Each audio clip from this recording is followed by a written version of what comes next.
Reporter diary செய்திகளுக்காக நான் உங்கள் ராம்குமார்.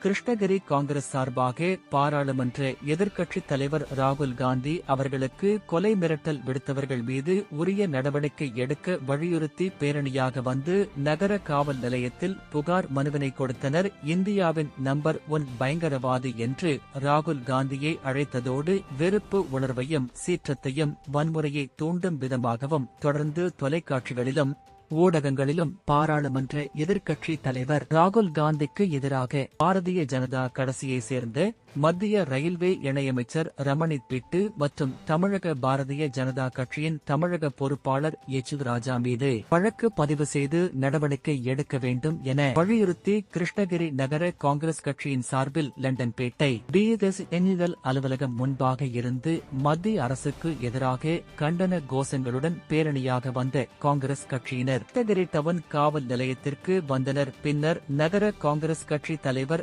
லலித் ஆண்டனி தலைமையில் மாவட்ட துணைத் தலைவர் ராமத்துல்லா, காங்கிரஸ் கட்சியின் ACST பிரிவு முன்னாள் மாநில அமைப்பாளர் ஆறுமுக சுப்பிரமணி, முன்னாள் அகில இந்திய காங்கிரஸ் கமிட்டி உறுப்பினர் துரை என்கின்ற துரைசாமி, மாநில பொதுக்குழு உறுப்பினர் ராஜேந்திர வர்மா, நகர மன்ற உறுப்பினர் விநாயகம், மாநில பொதுச் செயலாளர் ஏகம்பவானன், அகில இந்திய காங்கிரஸ் கமிட்டி உறுப்பினர் குமரேசன், மாநில பேச்சாளர் நாஞ்சில் ஜேசு உள்ளிட்ட ஏராளம் அவர்கள் கலந்து கொண்டு பாராளுமன்ற எதிர்க்கட்சி தலைவர் காந்திக்கு எதிராக பாரதிய ஜனதா கட்சியை சேர்ந்த மத்திய ரயில்வே இணையமைச்சர் ரமணித் பிட்டு மற்றும் தமிழக பாரதிய ஜனதா கட்சியின் தமிழக பொறுப்பாளர் எச். ராஜா மீது பதிவு செய்து நடவடிக்கை எடுக்க வேண்டும் என வலியுறுத்தி காவல் நிலையத்தில் புகார் மனுவினை தனர்.